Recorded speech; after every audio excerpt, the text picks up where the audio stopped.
When Kevin, a young black man, walked into the local supermarket on a sunny afternoon, his only goal was to buy a few essentials for his home. Born and raised in the city, he knew every corner of this neighborhood. The streets where he ran as a child, the parks where he went with his friends after school. The grocery store he had been to was no stranger to him. Today, however, the convenience of shopping would create an atmosphere of tension. As Kevin scrolled through the shelves, he began to feel the eyes of the store employees on him. A few steps ahead, the security guard, a large man he learned was named Brad, was staring intently at him. Kevin realized that Brad's gaze was on him. At that moment, he felt that this was no ordinary stare, that somewhere deep down prejudice was hidden. Kevin picked out a few items and put them in the shopping cart. When he stopped at the fruit section, the white woman next to him looked at him and flinched in fear. The woman hurried away as if she was uncomfortable being near Kevin. Kevin winced. These looks, these judgmental expressions, which he had encountered at every stage of his life, weighed heavily on him. As he headed for the cash register, his uneasiness began to grow, but he still tried to remain calm. He stood in line at the cash register, preparing his money to pay. When it was his turn, the cashier gave him a cold look, as if to say quickly, "The faster he gets out of here, the better." As Kevin paid and filled the bags, a voice came from behind him. "Wait a minute," Brad said in a stern voice, stopping Kevin. Suddenly the store went silent, and the customers began to witness the scene with curious eyes and a look of discomfort. "Open the bag, let's see what you're hiding." Kevin was stunned. His eyes widened and his heart pounded with fearful excitement. "What do you mean? I didn't steal anything." Brad replied with a wry smile. "Sure, that's how it always starts. Come on, open the bags." Anger began to build up inside Kevin. He checked his purchases anyway, not wanting to make this situation more difficult. "My bags only contain what I bought," he replied. Brad ignored his answer and continued to open and check the bags. Kevin's tone was calm, but inside he was storming. Brad never looked at Kevin's face as he checked the bags. At that moment, the store manager, Jessica, came up to them. "What are you doing?" she asked Brad, but there was a lack of authority in her voice. Kevin expected Jessica to make a move to stop Brad, but he knew that Jessica was also part of this prejudice. Just then, a clerk in charge of the store's surveillance cameras intervened. "Brad, you won't find anything in those bags. As far as I can see from the cameras, Kevin didn't attempt any theft." Brad's face flushed, but his anger remained. "You could have done this at a different time," he muttered to himself, but this time there was a hesitation in his tone. "We're sorry, Kevin," Jessica said, trying to salvage the situation, but the apology didn't mean much to Kevin. Kevin paused for a moment as he left the store. His pride was crushed, his heart broken. This was not just a misunderstanding. It was a reflection of a problem rooted in the cells of the society he lived in. Outside in the sun, Kevin closed his eyes for a moment and took a deep breath. He made a promise to himself that he would never forget this moment, this injustice, and one day he would make them pay for this injustice. As Kevin continued on his way, the air outside felt stifling. The sun was shining, but Kevin's inner restlessness overshadowed this light. He was demoralized. The impact of the event had affected him deeply. He had faced such incidents before, but each time there was a glimmer of hope. Maybe one day such discrimination would end. But what she had experienced today made her feel that this hope would not be realized. When he arrived home, he opened the door and went inside.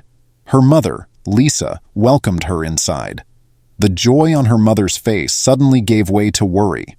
She saw the unhappy look on Kevin's face and felt the sadness in his eyes. "Kevin, what happened to you, my son?" she asked. Kevin didn't answer for a while. He just closed his eyes and took a deep breath. Then he turned to his mother and told her the whole story. As each word came out of his mouth, he felt bad. His mother listened attentively to Kevin's story, tears welling up in her eyes. "It breaks my heart that such things still happen in this world," his mother Lisa said, her voice trembling. "I try my best not to show you these things, but I see that the world and people don't change." Kevin felt the weight of his mother's words. "Mom, this has been an awakening for me," he said in a determined voice.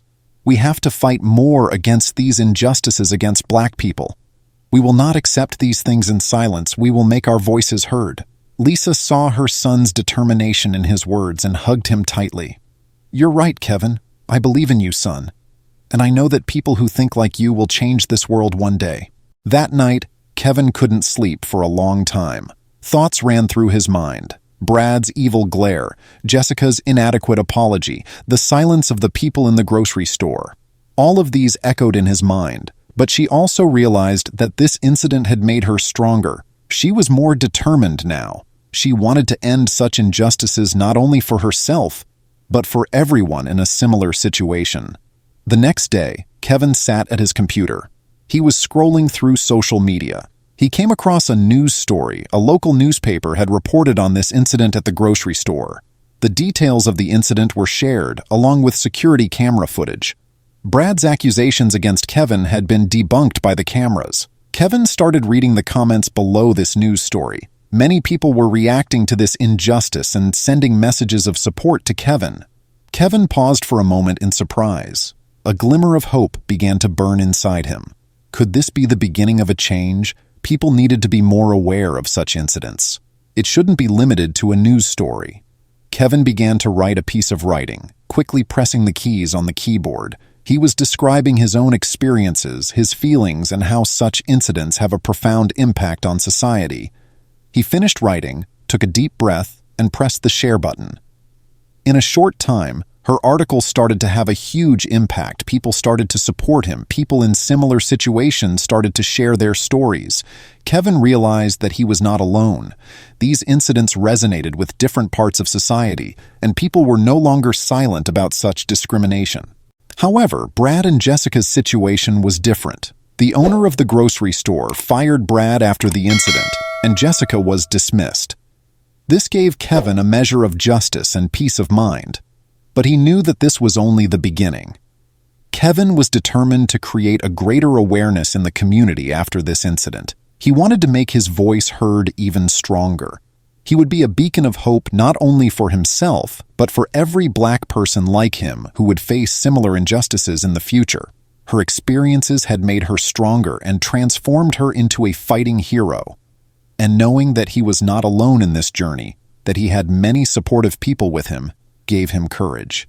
Kevin's eyes shone and he looked to the future with hope. This event became a turning point for him. He was now determined to fight injustice, defend justice, and raise awareness.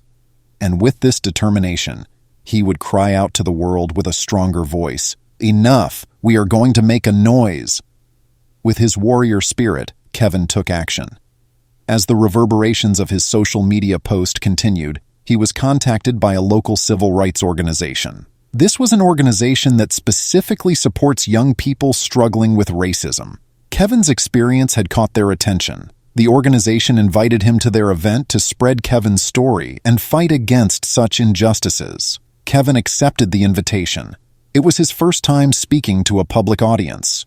He was excited, but also a bit scared. He knew it was important to share his experiences and raise awareness. A week later, she spoke to a large group. He took a deep breath and looked at the hundreds of people waiting to hear him. He took the microphone and began to speak. "I'm here for everyone who has suffered injustice and racism," he said. "I've faced the same kind of injustice some of you have. We must speak up. We must speak out against racism and discrimination." He looked into the eyes of the people in the hall and saw determination. Kevin was encouraged by their support. As people applauded, Kevin grew more determined. This was just the beginning for him. But most importantly, Kevin's journey has given him a clearer picture of who he is and what he is fighting for. The injustice he once suffered had now made him a powerful leader. Kevin was able to tell the world not only his story, but the story of all those who had suffered similar pain and hardship. Over the years, Kevin's name has become synonymous with the civil rights struggle.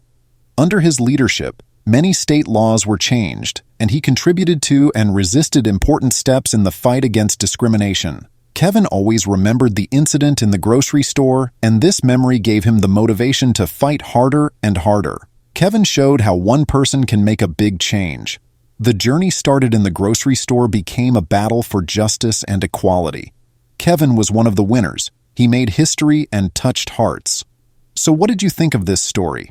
If you liked the story, don't forget to hit the like button, comment, and most importantly, subscribe to my channel for more content. Goodbye.